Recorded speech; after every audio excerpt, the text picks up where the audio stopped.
Hello, everyone, and welcome to another Facebook, Welcome to another social AAPC hour. Social Hour. Ah, Jinx. That's the beauty of doing these things virtually. Alex, how you doing, man? I'm great. How are you, Dave? I'm so good, so Yeah, great. good. Just want to make Hey, sure we've got our Facebook audience connected here. it is a beautiful day in the Salt Lake area. Um, Usually, Dave is south of me in the St. George, Utah zone. So, Dave, like, I don't know, many of our viewers may not know the difference between where I'm at versus where you are. Like, I'm Wasatch Front, Salt Lake City. Um, And down Yeah, south, you've got the national parks and all of those great things. yeah, all of southern Utah. There's like, I don't know, 4 or 5 national parks all in that area. And where I'm normally at is a place called St. George. And St. George is just at the very, very edge of Utah, Arizona, and Nevada. So literally 10 minutes south of St. George, and I'm in Arizona. So it's cool. And it's funny that you mentioned that because I was last last week I had been boondocking in in this RV for the past week down there, just out in the middle of the desert. And it was my first time Uh-oh, I've got a frozen Dave. I don't know if you guys. Oh, Dave, you there? He froze up for a sec. You're good now. I was just mentioning I had been boondocking this past week, and it was just so fun being out in the desert and just trying something new, something that I've never done before, but wanting to do more of. So, Yep, yeah, that's the nomad life, right? Is that what they call that these days? yeah, a digital nomad. Yeah. Do we have anybody that's on the stream that's done any nomading? I know we've got just a small group that's joining us here from I have YouTube. to tell you, there is one of our Coder Cribs episodes. I wish I could remember her name, but if you go to our YouTube channel, look at the Coder Crib playlist. She and her husband, they both revamped their motorhome, so it has a home office for her, and they've got like the Wi-Fi that's secure, so she can code and do all of her work, just like you, Dave. Yeah, it's so cool. With the technology that we have nowadays, it's literally we can go anywhere. So Elon Musk, you know, thank you Elon for Starlink because it's low orbit satellites covering the globe that with my little satellite dish on top of my RV, I can get internet anywhere I go. Like anywhere. It's incredible. So, it's such a cool technology is great. Hey, last time we struggled to get on Facebook. How are we doing today, Dave? I've been checking that as we've been our YouTube audience is with us, but our Facebook audience it's struggling to get that stream started on Facebook. So, let me We've, we've got Rose Gibson from Northeast Ohio with us on YouTube. Hey, Rose, let us know how the weather is out in Ohio. How's your day going? And tell us about the credentials that you carry. We'd love to hear. yeah, and if things are starting to bud and bloom cuz they're starting to everywhere I'm at least on the western states. Yep. Spring's really starting to hit us. You know how it is up north here, Dave. How one day, right now, it's like one day that you get some snow, and the next day it's nice and warm, and you can see the tulips starting to pop through the soil. Yeah, it happens fast. I love it. So right now so last week I was in southern Utah, but right now I'm in Southern California and the California poppies. If you've ever seen those on the sides of the road, they're gorgeous. They're all over yellow and orange poppies. So it's really pretty. It's really green this time of year too.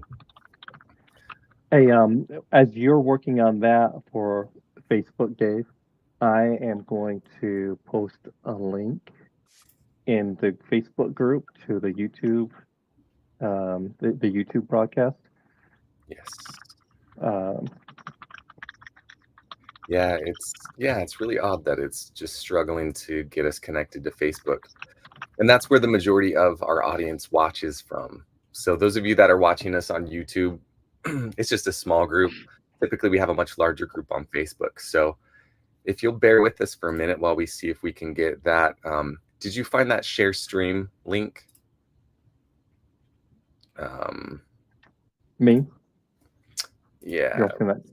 let me see if I can. I just grabbed the link, Dave, off of the YouTube channel. So I'm watching it live there. Oh, okay. And you I'm just posted that grabbing in that link. Facebook On the in the group, yeah. group. And I'm Yeah. gonna post it on the page as well. Awesome. All right. Well, Rose says it's getting colder since this morning. She's a CPC, and yes, they're getting some snowdrops blooming here now. So, Rose, thanks for sharing. And good to have you with us. We have Sarah Stemper from Northern New York. We've got a lot of friends up there. Renee Dustman and Michelle Dick on the AAPC staff. Lisa Israel.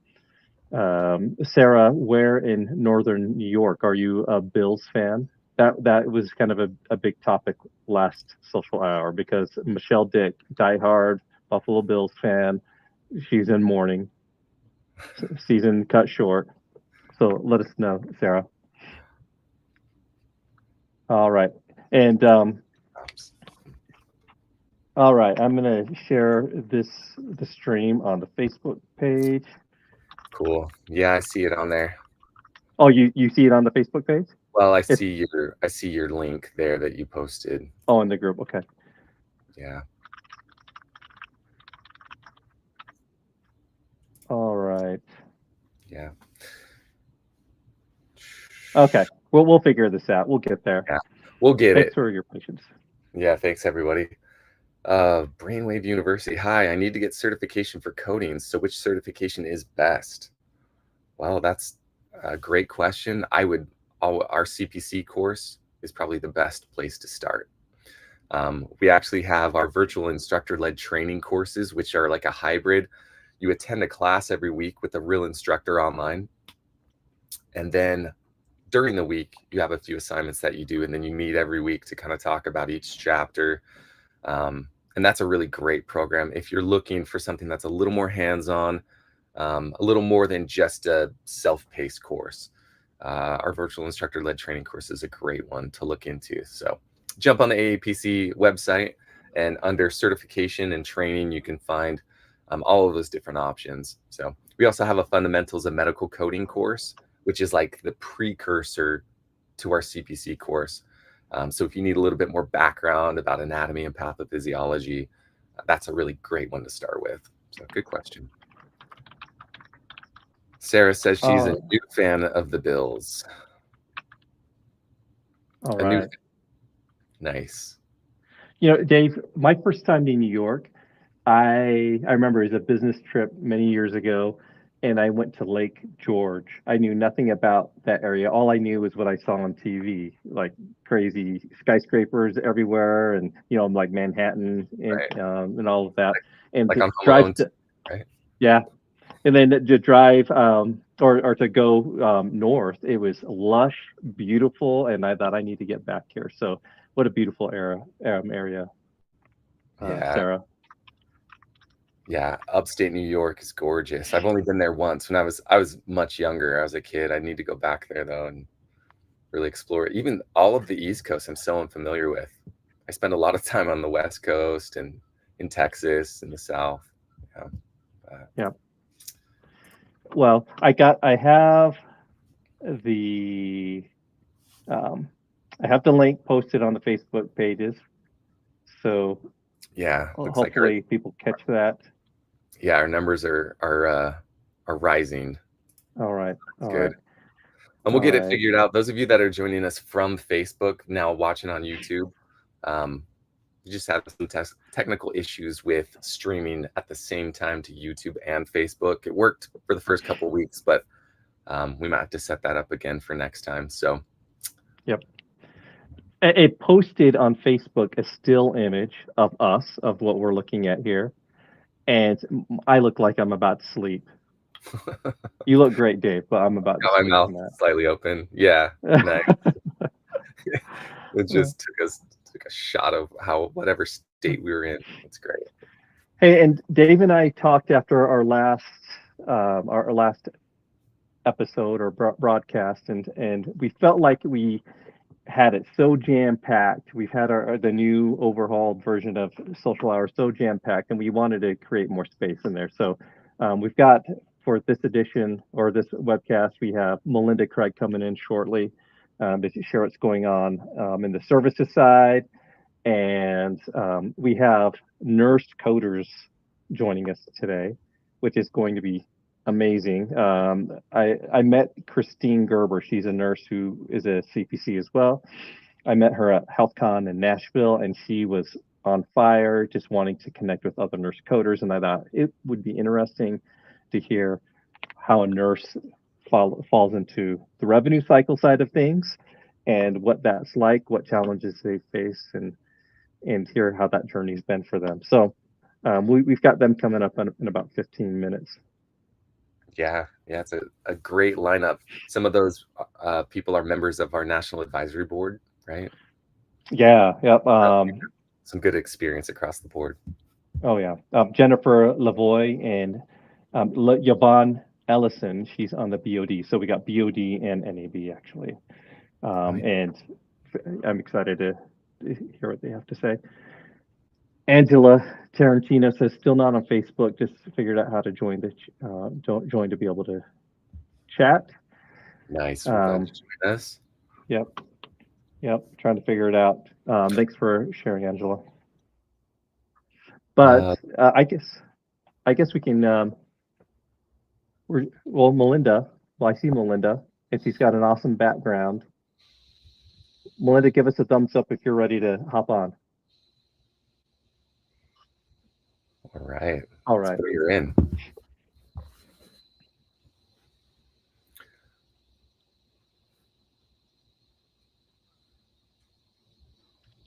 Oh. Was that something that I'll grab it. I'll get her on here. There we go. Hi, guys. Hey, Melinda. How are you? I'm doing well. How are you guys doing? I am great. We're doing so good. Not as good as the coffee shop you're sitting in, it looks like. Yeah, I wish. I need some of that this morning. So where are you joining us from, Melinda? I live in Wisconsin, so I'm just north of Green Bay. Okay, north of Green Bay. We're in Packer country, not Bills country. Yeah, that's what I was gonna say. Packers fans, right? You have to be, and you have to like cheese too. Absolutely. Hey, how are things in the AAPC services world? They're going great. We're getting customers left and right. We're coding up a storm over here on this side. So just loving it. Hey, before we jump into your topic, I'm kind of curious, are there specialties or specialty coders that you're looking to hire? Or are there any specific areas that you guys need help with? Yeah, actually, we're looking to grow our pool. Right now, we're kind of generically looking for multi-specialty coders, and then I'm also going to have my manager post some facility coding positions as well pretty soon here. She doesn't know it yet, so if she's watching, surprise. But we'll be looking for some more facility coders as well as the multi-specialty profi coders. Okay, awesome. So you can find those jobs on the careers page at AAPC. If you go to aapc.com, scroll all the way down, and in the footer of the website, you'll be able to find careers there. Yep, and like I said, right now just the multi-specialty coder is posted, but within the next few days we'll have the facility ones posted too. Okay, awesome. Hey, so we messaged a little bit yesterday, Melinda, about what you're going to bring to our viewers today. Yep. And tell us a bit about that and what you'd like to share for our coding managers out there. Sure. I just put together a few tips to help manage a group of coders. I've done it for a lot of years and found some things that really work well, and obviously some that don't work well, that you just kind of learn over time and experience. So I'd be happy to share some of those things if you guys are ready. Let's do it. Hit us with it. Cool. All right. So for those that are either managers or aspiring to be a manager, kind of keep those things in the back of your mind. I mean, it's anybody who's may not be a manager but wants to be someday. Just take these tips to heart as well. The three main tips that it's for anyone, not just managing coders, is to set clear expectations, provide the tools and resources to do the job, and then hold accountable. And you have to do it in that order as well. You can't try to hold somebody accountable if you don't set an expectation of what you want them to do or give them the tools to do it.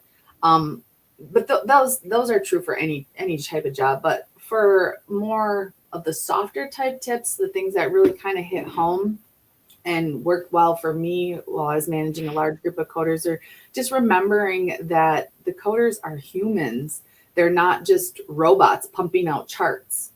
Ask them how their day is going, their week, how their kids are doing, how their kids' concert or dance competition, or whatever it is. Ask them about them. Really get to know them as humans and not just code slayers. And then they will naturally become code slayers if they're happy in their job and know that they're human and they're cared about and cared for. The other thing is to stay positive and supportive. If you have someone that's struggling and they're a good coder, obviously they're a good coder, you hired them, they can do well. Find out what has shaken them. Maybe their confidence got shaken. Maybe they had a bad audit recently, or something like that, and they just need to build their confidence back.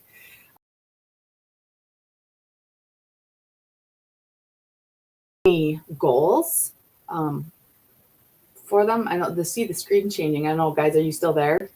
I'm here. Are you there? There was a hiccup. Okay. Yep. All right. Perfect. Okay.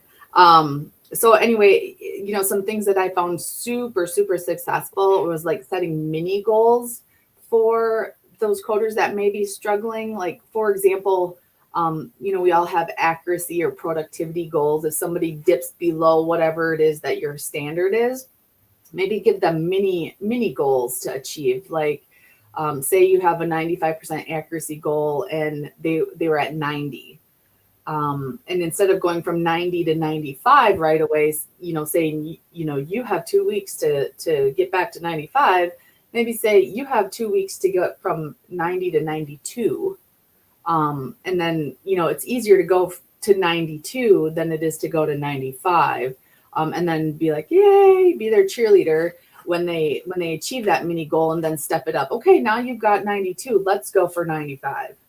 Or whatever it is, and that helps build their confidence back, because obviously they are shaken for a reason, and it'll help build the confidence back, and then also get you what you need with that whatever the goal is that you're setting. It's like a sports team that you're managing, exactly. Melinda. I mean, it really is. Just on a keyboard and with codes. Yeah, but you have objectives, you're trying to meet them, but you're trying to keep everybody inspired and motivated and feeling like they're a part of the team. Absolutely. That's exactly what we're doing. Well put. And for those that are unfamiliar with facility coding, is that more, are there more metrics in facility coding? Is there more, I don't know. I'm not really sure how I'm trying to ask this.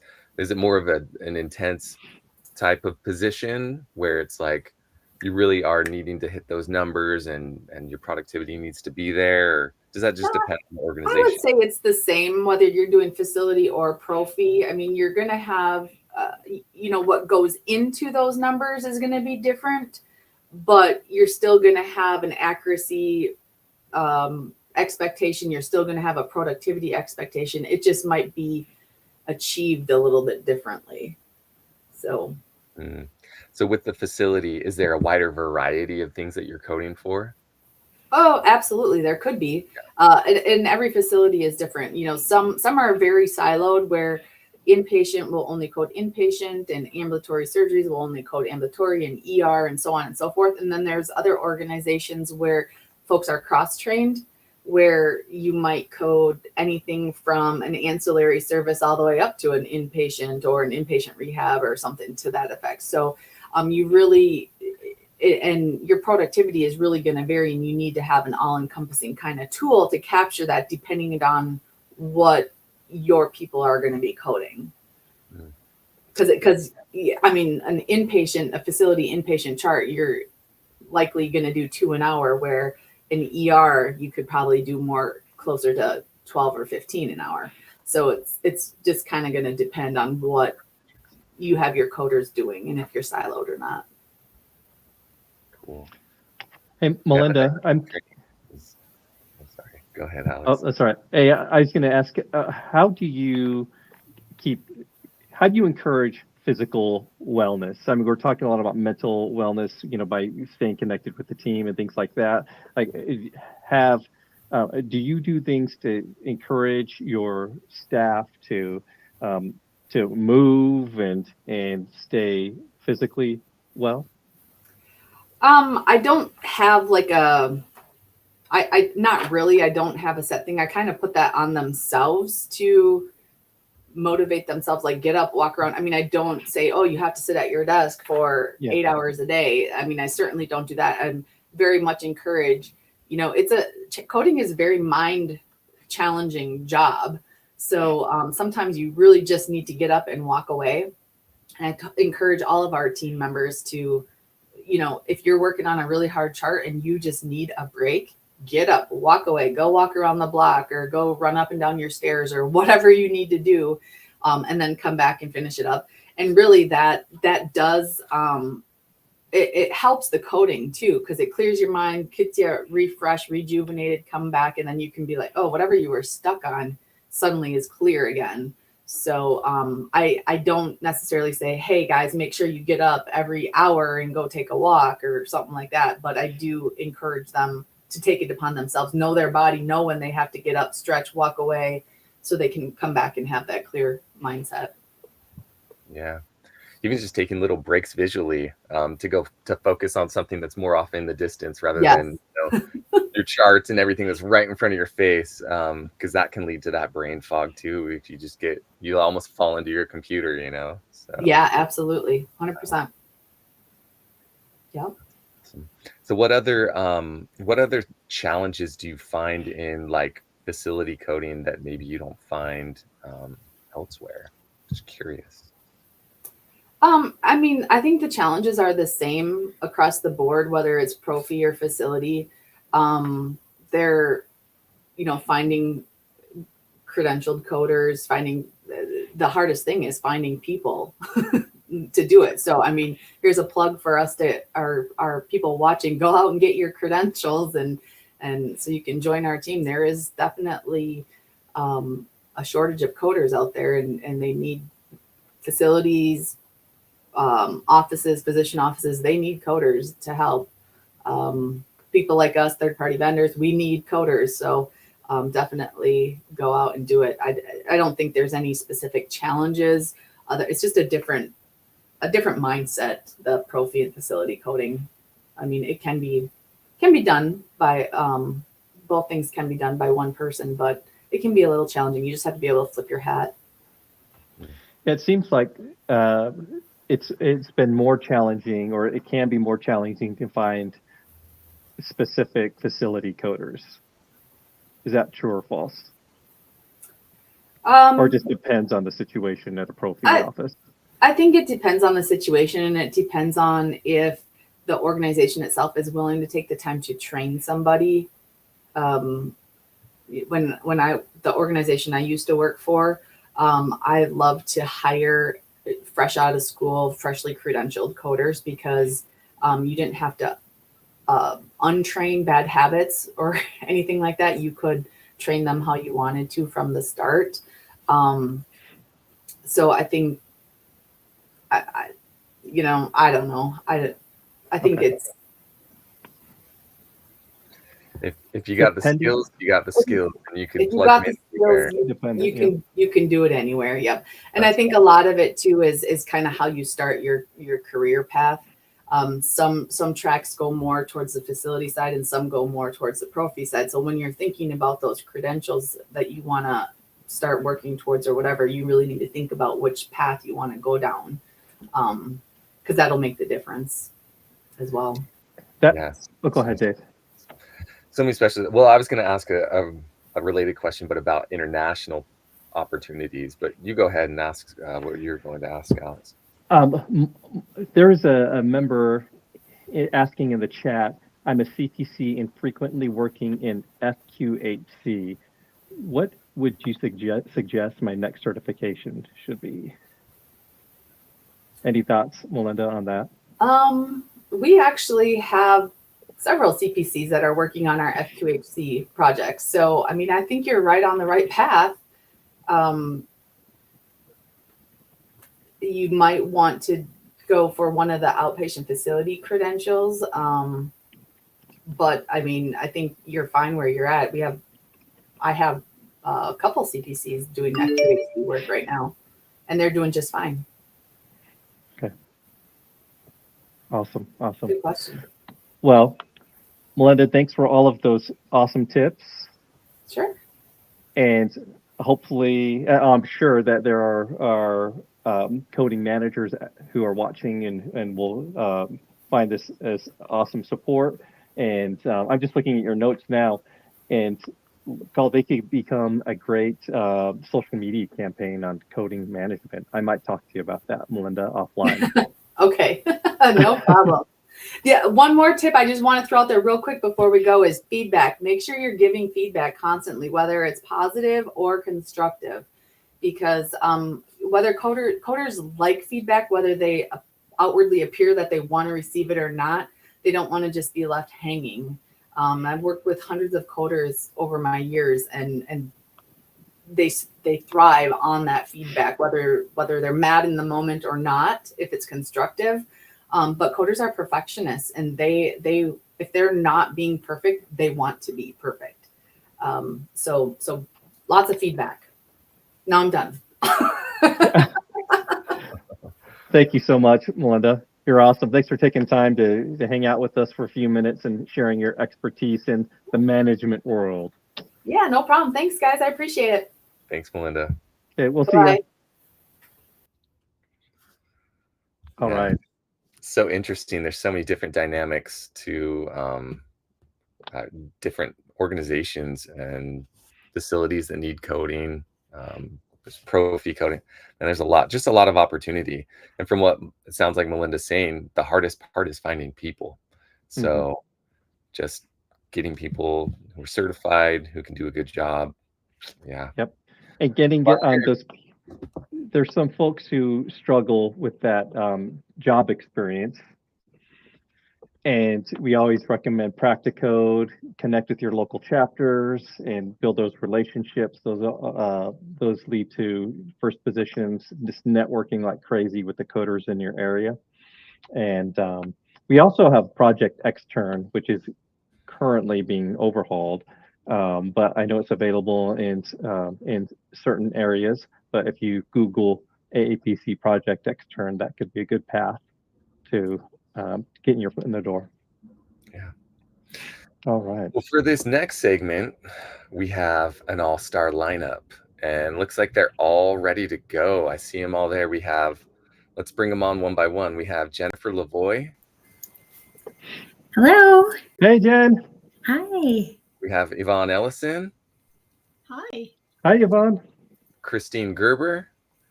Hello. And Lisa. Hi, Christine. Lipton. Hey, Alex. Hi, Lisa. It's all on here at once. Hey, I was telling Dave how this happened, and this panel right now exists because Christine at HealthCon And I've never seen a nurse coder so on fire to connect with other coders who are nurses, have that background. And it's taken a while to get here, but we made it happen, Christine. Yeah, no, thank you. That's great. Yeah, you're Very, welcome. very excited. And we have this awesome. Oh, go ahead, Dave. yeah, I think we're probably going to say the same thing. We have this awesome panel, a variety of people from our NAB and our BOD, or we call that, what do we call that now? Cab. Yeah, that's right. So There you go. who belongs to what? I'm on the NAB, National Advisory Board. All right. And Jen, where do you live? Where are you located? I'm about an hour outside of Chicago, Midwest. That's right. Yep. Great. How about you, Lisa? Tell us about yourself. What are you on the NAB or CAB? I don't think she can hear us. Maybe she can't hear us. Are you hearing us okay, Lisa? Okay, we're going to jump to Yvonne. I know, look, Yvonne is in Utah County. Yes, and we've had the craziest weather. It's blue skies now, but we had a lot of storms yesterday. So I'm a part of the Chapter Advisory Board, CAB for short, and I kind of like that acronym. We like to help you get where you are to where you want to be. For the Chapter Advice, CAB. I love it. And this is your second year on the board. Is that right, Yvonne? Yes. Loved our time in HealthCon. I highly recommend HealthCon to each and every person that can come. We had a lot of fun in Nashville. We're going to have a lot of fun in Vegas. Looking forward to that. It's coming quick. Lisa, can you hear us?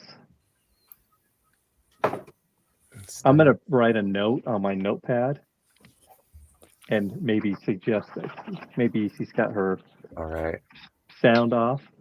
Yeah, while you're doing that, Christine, do you want to give us a little bit of background where you're joining us from? And Sure, I'm from New Jersey, South Jersey, and I'm relatively new to coding. I've only been coding for about 15 months. I was the director of quality and risk management for 2 long-term care facilities for a South Jersey healthcare system, and we were sold. So once that happened, I took some time off, which I never did from my 39 years in nursing. And I actually segued into coding. And I'm really fortunate to have a job in the organization that I left with the sale.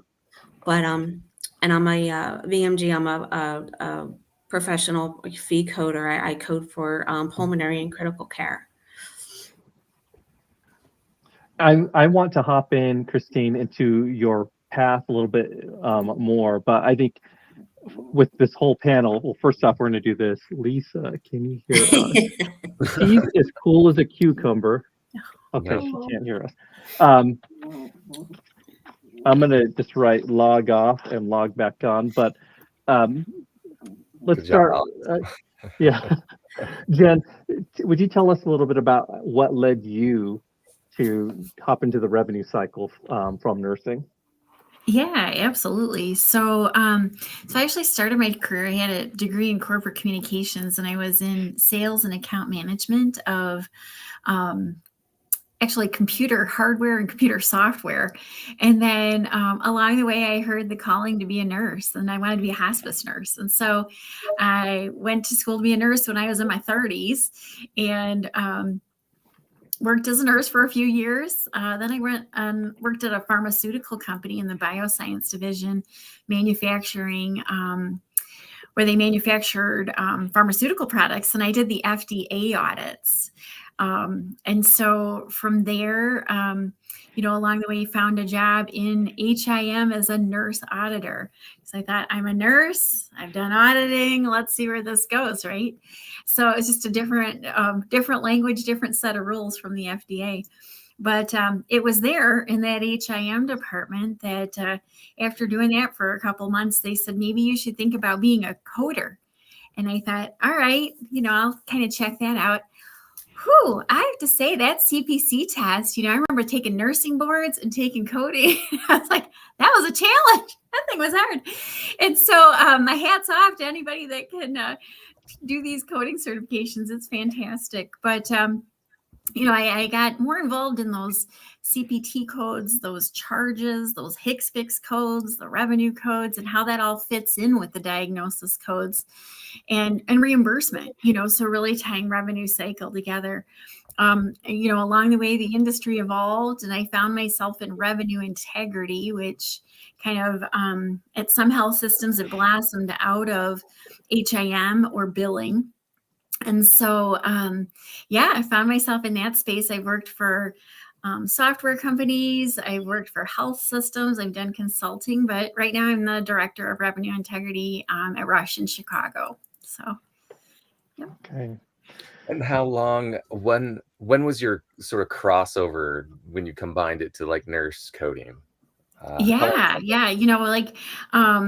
So I, let's see, I was a nurse for probably about 5 years, maybe 6 years, and then ended up in that HIM department and got the coding certificate about a year or two later.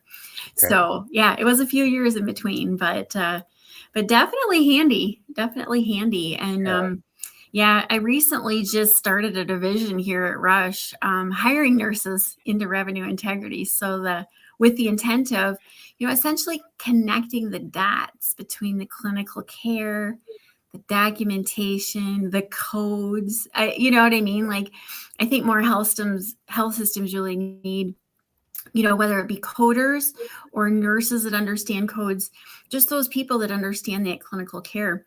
I recently hired, I actually found her, fun fact. So it was a Sunday afternoon and I was on the AAPC Facebook site. And someone had posted on the AAPC Facebook site, like, hey, I'm looking for a job. Does anybody have a job? And I said, oh, here's a link to analyst positions, put it in the chat there. And it wasn't the lady that posted it. It was some other lady that saw this post, reached out to me, said it, sent a message through Facebook. Long story short, I hired her last week. She starts in another week or two. Okay. So I'm really excited. Like that's the fun part about the network. But, one of the things that I noticed when I was interviewing her is she said, I went and took an 8-week class on how to be a CNA years after she was a coder, right? And took this class on how to be a CNA. And so that she could understand that clinical side a little bit better. And I was impressed with that. That kind of, put her apart in the crowd. Just another little 8-week class, could set her apart. She understood clinical care. So we're really excited for her to get started. But Jen, just for clarification, so you met someone in the AAPC Facebook group. Yes. And that has led to a new position for them. You recruited them. I did. Yeah. She's from Tennessee. Okay. Working for me in Chicago. I think people need to hear this. And this is not the first time I've heard it. I've spoken to several people who have, just from building relationships, putting themselves out there, get a new position or even their first position from those relationships. Yeah. So very cool. And of course, when all these people are answering me on the post on Facebook, this lady says, well, here's my LinkedIn, so I'm like, ooh, she means business. She's looking for a job. She's got a nice LinkedIn, presentation and so fun fact. I love it. Can't wait till she starts. She's highly qualified. I'm very excited. That's cool. Mm-hmm. That's so awesome. Nice. Good plug. Hello, I'm here. Sorry. Oh my goodness. Right. Hey, Lisa. Lisa, we had everybody go around and just briefly introduce themselves and give a little bit of background of how they got into nurse coding or the combination of the two. Do you want to give us a couple minutes of your background? Absolutely. I am Lisa Livingston, and I have been an RN for 35 years with a very strong background in frontline taking care of patients. And I got an opportunity about 10 or 12 years ago with a private medical office that I worked with to help get an internal compliance program started. So that was how I began in this area. I prepped audits when they were ready to go out. I addressed any rack audits, HEDIS audits. I got really good with that. And then I advanced on to some of the evaluation and management coding and into the compliance area, where I worked with 64 providers across four states, trying to keep them all documenting in good form. So that was quite a big task. But I'm so happy to be here today. I'm very excited about this topic. Yeah, it's a really interesting and very intuitive blend of the two, right? Nursing and coding. Like, it just makes sense. You get all the frontline experience, and then you can kind of fill in a lot of gaps, I'm guessing, that maybe other coders might struggle with or have to ask more questions about. You already know, having that experience. Is that a fair assessment? Well, in the medical practice where I worked, we did some very high dollar biologic medications for patients with immune deficiency and asthma. So those were like very expensive. And if we were to get a denial, the thought was, if we put Lisa in working this denial, she'll know the clinical aspect and the medical necessity aspect to get this claim paid. So I did a lot of that as well. That's cool. So that increases your value to the organization, having that experience and you being that go-to person in those situations. It's awesome.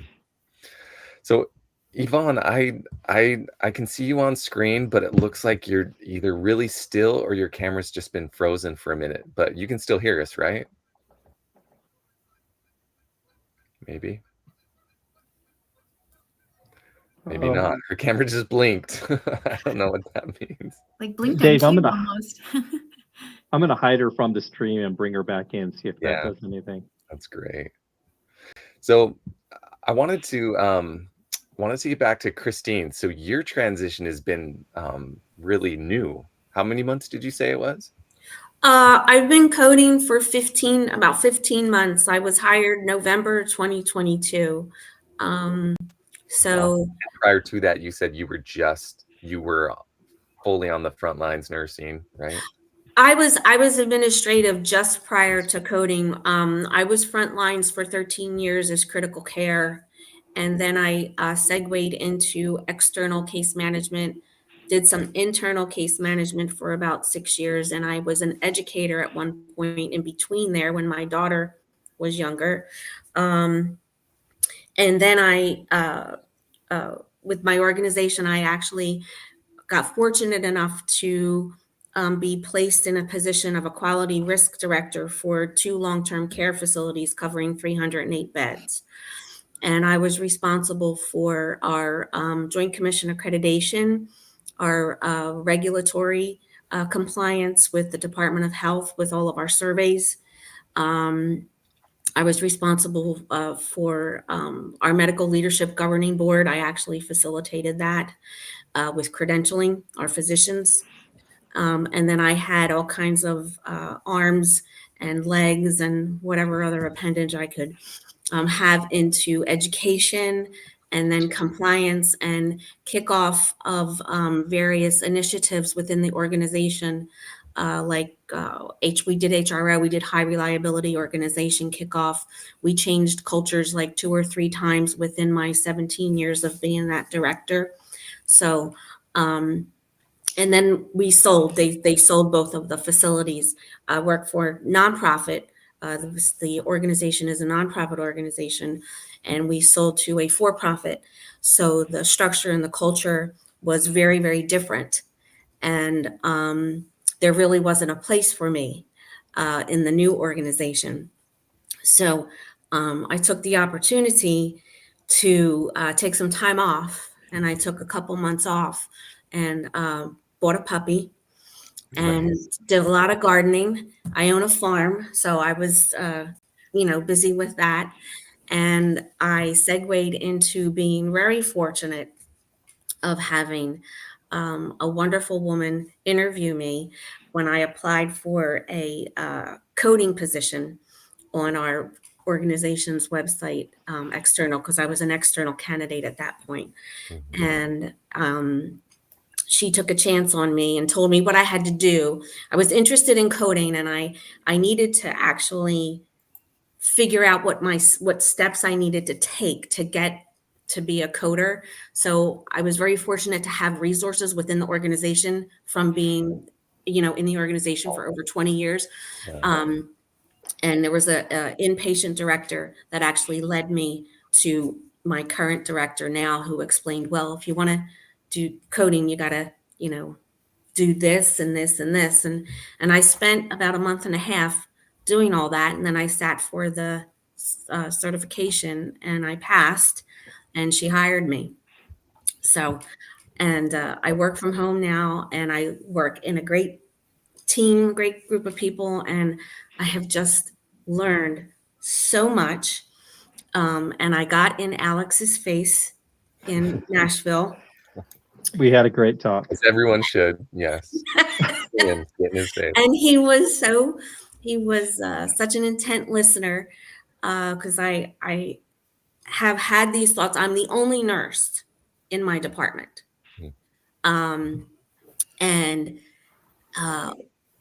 assimilation into that, with people who code, with individual coders who code, whether it's a novice or an expert.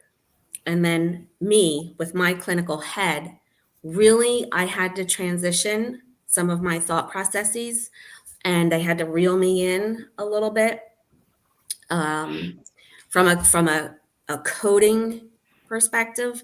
And I think I got it now. So I have learned to utilize my skills as a clinician in the pro-fee world, in coding. But I see so much opportunity within the pro-fee world for nurses. And from what I know, which is not a lot, there aren't any of us, or if there are, I don't know who they are. And that actually was one of the reasons which prompted me to have a discussion and corner Alex in Nashville, and say, like, where are these nurses, and so anyway, That's great. that's kind of how I landed where I am. Well, it sounds like you've had a myriad of background even before starting coding, doing so many different things. So all of that experience, like you said, maybe some of it has to fit inside of that coding position, where you got to maybe, I don't know, change perspective on a few different things. But I can imagine that your experience is invaluable to the team, having so much on that administrative side as well. Thank you for saying that. Thank you. That's awesome. So I wanted to see if we could get Yvonne. Are you with us still, Yvonne? I saw you moving earlier, so. Yes, can you hear me? We can hear you. Yeah, I think the visual is frozen, but we can hear you. Oh, it's a good still shot. You look great. Thank you. I'm not doing a funny face. No. Okay, good. Did you want to give us a little bit of your background and kind of tell us how you bridged the gap from nursing to coding, or nurse coding, code nursing? Yeah, of course. So my original degree is actually nutritional science and chemistry. I was on my way to medical school when I met my husband, and we met in chemistry 105. So I find that kind of cute. And we talked and found that really my passion was home. I wanted to be home with family. But in 2003, he needed a bone marrow transplant. And then it was experimental. We weren't sure he was going to survive. He actually became disabled for a period of time. And I found myself needing to go back to work. My degree is one that would have required additional master's and PhD before I could actually apply it. And I thought, well, I like medicine. What can I do? And I had a friend that did CNA work. So I started that route and realized that that wasn't going to cover the bills. I worked 3 jobs just to cover the mortgage and everything else. And I had a newborn. My baby was just 3 months old when my husband had his bone marrow transplant. So the challenge was there. However, I had an opportunity to work in the ER, the local hospital, and applied for the nursing program. And so in the nursing program, then you would start as an LPN first year, and the very next year you become an RN. When I was an LPN, I was invited by the respiratory therapist who would come to do the codes to work at a nursing home. So then I was introduced to taking care of ventilators, and then of course the next year the RN.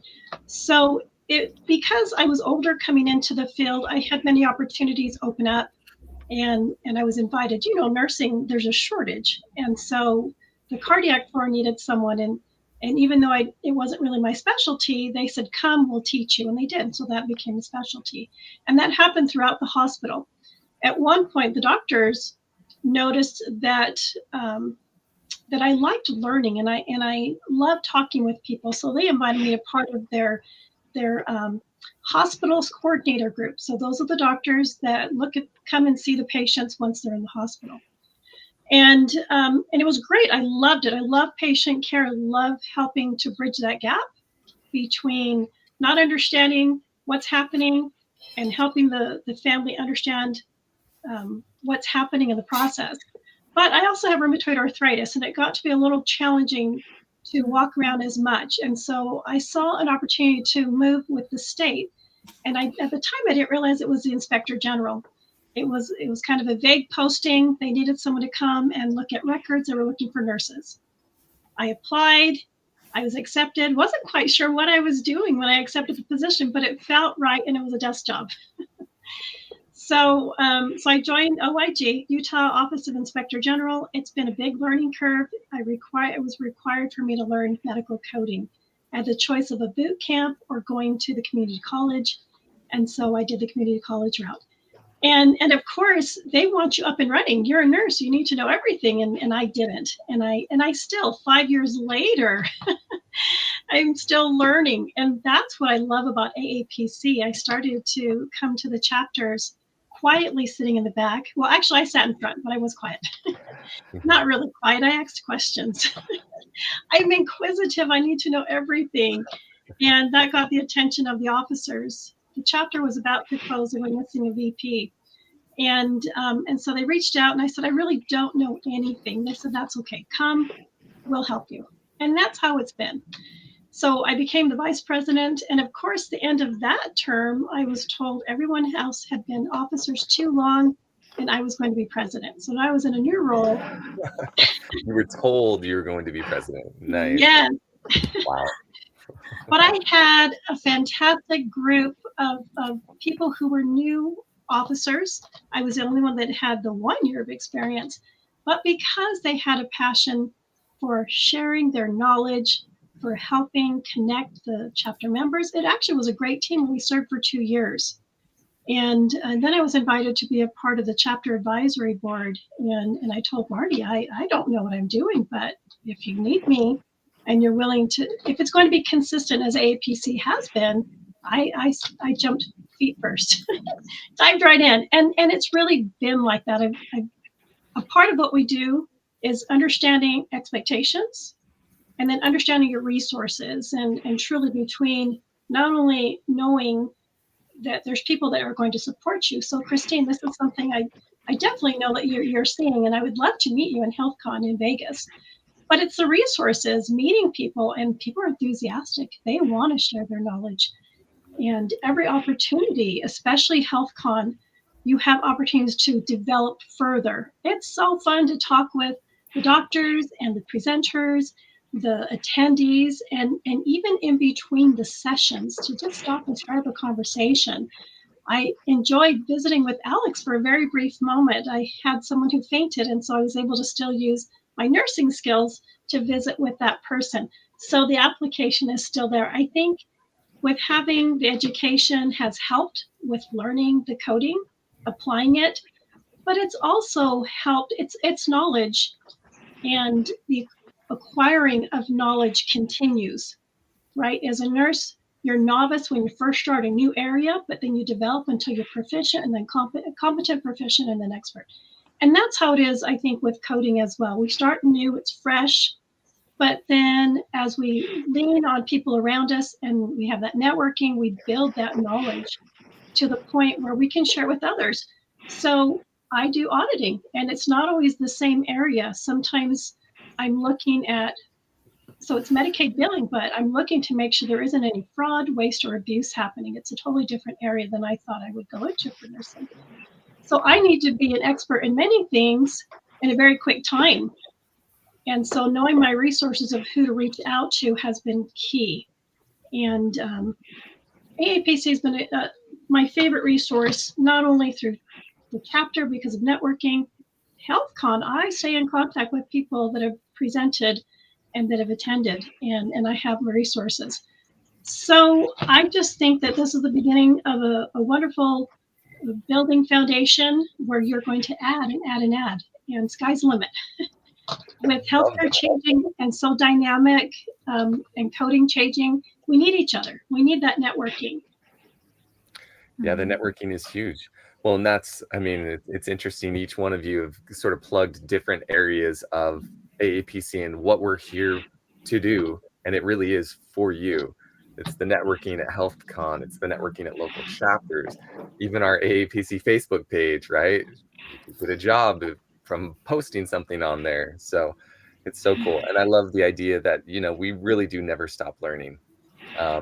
Christine, your story of, you know, your involvement in all of these different things, and even now you're seeing you're learning so much as a coder, and I think that that's just a beautiful thing. I'm curious about your level of and this is kind of an open question, so whoever wants to jump in and take it, or if multiple people want to respond, what is your level of enjoyment and fulfillment in what you're doing now?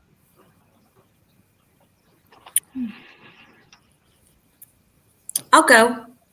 Go for it, Christine. Okay. So one of the things that I enjoy is knowing that there's so much out there that I don't know.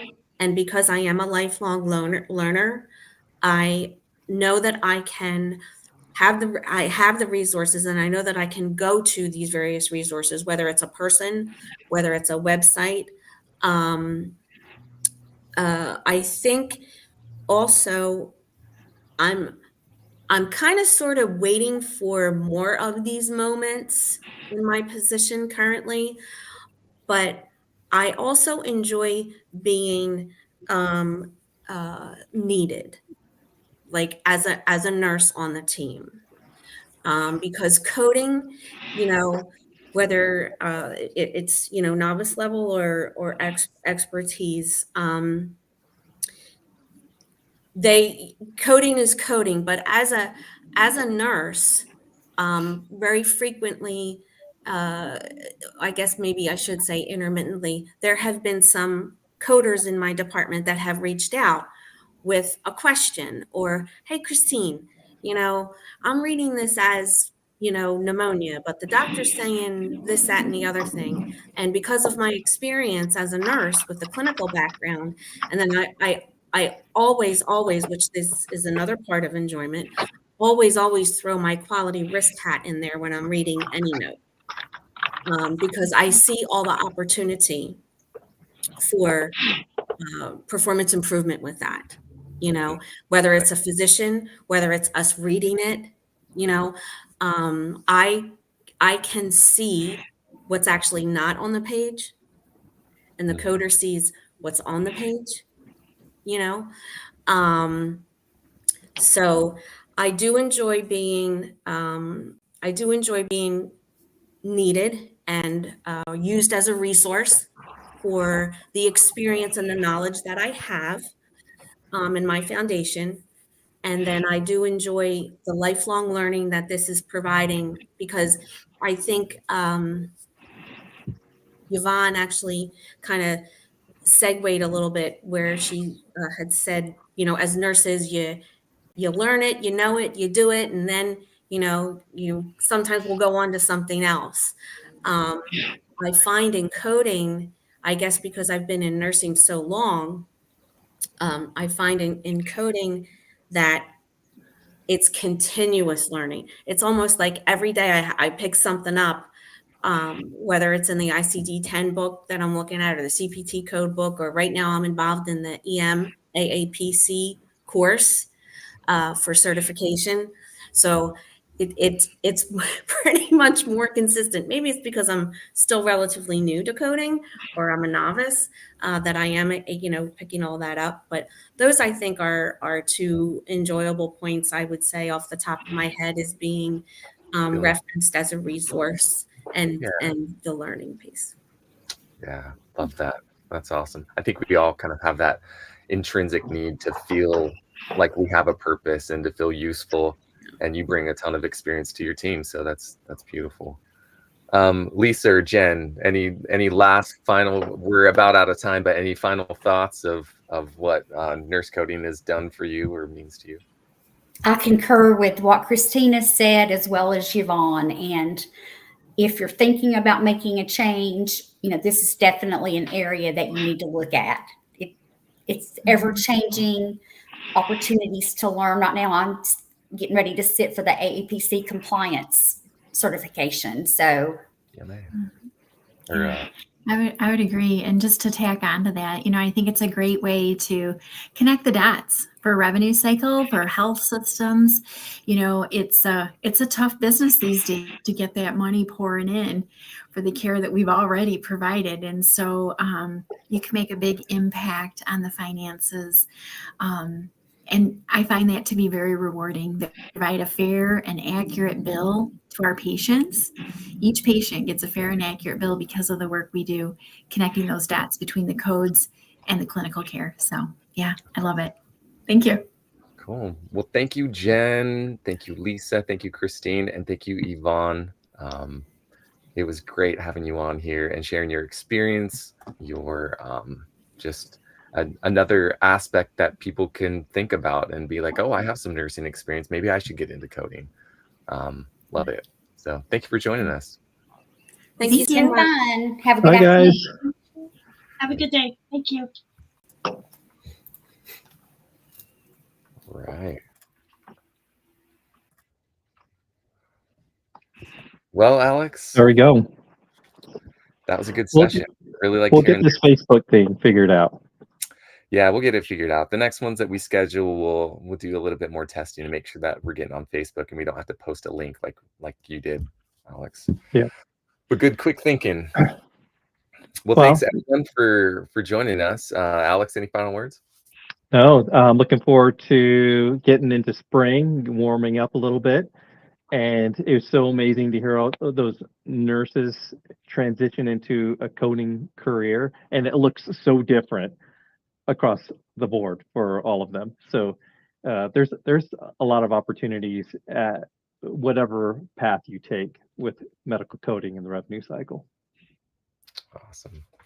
Love it. All right. Well, everyone have a great rest of your day. Thanks for joining us for Social Hour, and we'll see you again in a couple weeks.